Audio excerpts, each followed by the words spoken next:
দুরুদ আজানের আগে পাঠ করার জিনিস না, দুরুদ পাঠ করতে হয় আজানের পরে। চট্টগ্রাম এলাকাতে আরো কোনো কোনো এলাকাতে দেখা যায় আজানের আগে কি কি কতগুলা বলে তারা আলাদা করে, তাই না?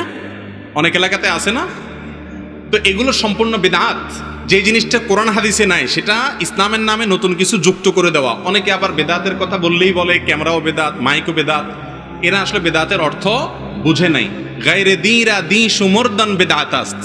মুফতি ফজলুল্লাহ রাহিমাহুল্লাহ বাংলাদেশে একজন বড় আলেম ছিলেন, তিনি বলেছেন গায়রে দিরা দি সুমরদান বেদাতাস্ত, যেটা ধর্ম নয় সেটাকে ধর্ম মনে করাটা হলো কি বেদাত।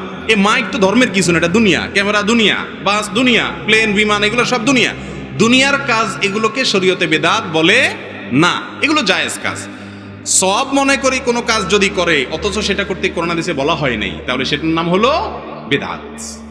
অতএব আপনার এই জিনিসটি বেদাত হবে, আজানের আগে দুরুদ পাঠ করবেন না। তবে হ্যাঁ, আজানের শেষে দুরুদ পাঠ করার কথা বিশুদ্ধ হাদিস দ্বারায় প্রমাণিত। আজানের যে দোয়া পড়বেন সেই দোয়া আল্লাহুম্মা রাব্বা হাযিহিদ দাওয়াত তাম্মা, এই দোয়ার আগে বা পরে আজানের শেষে আপনি দুরুদ পাঠ করবেন। জি।